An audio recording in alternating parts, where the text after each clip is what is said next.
Hello and welcome to another AIC Cars video. Again, this is just another raw video. I just got done putting on new drum brakes. I left this one off because I want to show you something real quick here in a moment. But I've gotten a few more things done on the Jeep. Getting pretty close to running out of things that I can do before I get my lift kit in. So we'll run through some of the things I've done most recently. Obviously, rear brake drums, which were really needed. This side was super worn out. The other side was all brand new, which whenever you do brakes, you do them in pairs. So I don't understand why the other side was brand new and this side was worn out. When I say brand new, like it had brand new springs and hardware, everything. The drum itself was different than on this side. So now everything is matchy, looking good, except for my hands. My hands are filthy. They're not looking good. Also got some new bump stops on there. The old ones, I'll post a picture here of a comparison of the two, and the old one was disgusting and broken and basically just nothing left. And so I did that. Let's go under the hood here. I posted a video, but I got my new 4-hole fuel injectors in place, so those should be running good. I have a new thermostat housing because the old one was corroded, and obviously a new gasket. I have a new upper radiator hose here.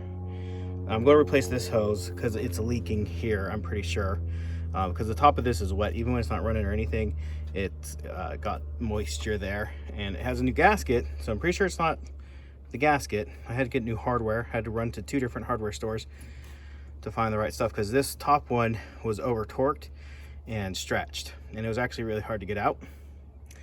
I also have a new fuel filter installed. I did that when I did the fuel injector. I did it the day before I did the fuel injectors.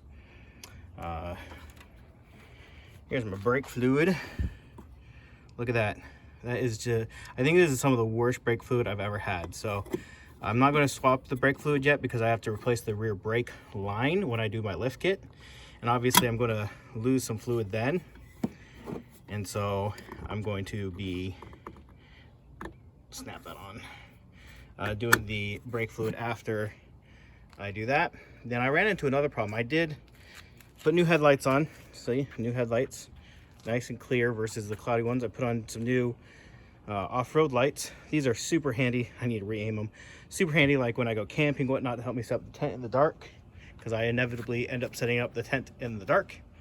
But I went to check to see if everything worked. My headlights weren't working anymore. What it ended up being is, where is it? This fuse here. This is a 60 amp fuse. I'm not quite sure what all is attached to this fuse other than the headlights, but this was blown. And the reason for that is, so if you come over here, I've taped up this wire here. I'll need to figure out what I'm going to do with it. It's more secure.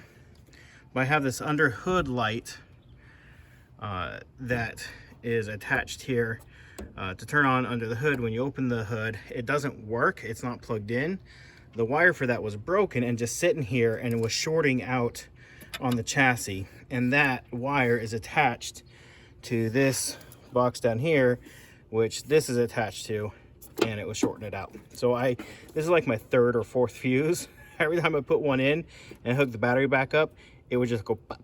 And then I saw some smoke over here. I'm like, oh, that's not good. So that took me a couple days to figure out, because I was inside the car, like trying to trace wires and figure out where power wasn't coming. Then I came out here, and because I didn't see this was buried underneath here. This fuse was completely buried. I didn't even see it was almost underneath the battery. I'm like, wait a second, that looks like a fuse.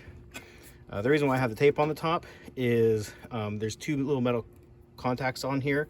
Also taped it here. I'm going to have to redo this wire because there's just bare wire right here between this connector and the sheathing on the wire itself. So I'm pretty sure this is not factory. If it is factory, whoever did it, it was ugly.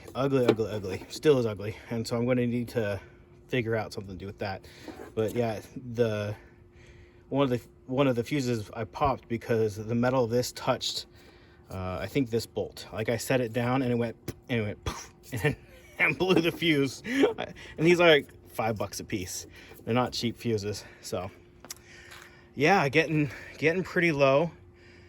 Parts I still have are like the front track bar, which I'm not going to install until I get the battery, or excuse me, the lift kit, the front plate, the whatchamacallit, skid plate or bash guard, whatever it's called. I'm not going to install that because that will cover up all the front end that I need to do work on, so that doesn't make sense to do. I'm waiting on my seats. They're on back order from where I ordered them from. Oh, and I wanted to talk about the brakes. So I hate drum brakes. Drum brakes suck to do.